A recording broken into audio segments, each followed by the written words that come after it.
pour un court instant avec une bonne idée dedans. Alors comme la dernière fois où je vous ai présenté des BD sur les femmes, j'étais moi-même l'objet, et bah cette fois je suis encore l'objet puisque je vais vous parler d'un roman qui parle de libraire. Et ben oui, je suis libraire. Ma chef n'est pas là pour contredire, donc je l'affirme. Je vous emmène à Londres avec les libraires gauchers de Londres. On est dans le Londres des années 80. L'héroïne qui s'appelle Suzanne vit elle dans la campagne et arrive à Londres pour trouver un petit boulot et surtout en savoir un peu plus sur son père qu'elle n'a jamais connu. Et vous me direz, mais dans tout ça, que viennent faire les libraires gauchers dans cette histoire? Et que dire des libraires droitiers, évidemment?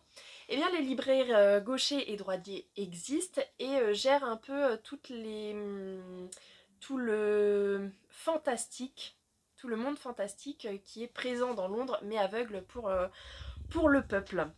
Les libraires droitiers, eux, gèrent plus tout ce qui est administratif, gestion enfin, cacher, savoir ce qui se passe à Londres. Et les libraires gauchers, eux, gèrent tout ce qui est apparition fantastique de monstres, les gérer, les cacher, les abattre.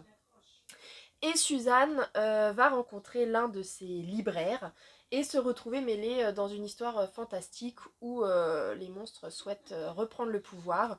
Et on va évidemment en apprendre un peu plus sur Suzanne, sur ses origines, et voir que cette rencontre avec les libraires n'est pas anodine. Donc c'est un très bon roman fantastique, oh là là c'est dur, avec des personnages attachants et en plus, voilà, on est dans les années 80, il n'y a pas de portable, on écoute des cassettes, un monde musical aussi un peu particulier, enfin, pas forcément connu pour les générations actuelles. Mais voilà, c'est une belle plongée, une belle découverte.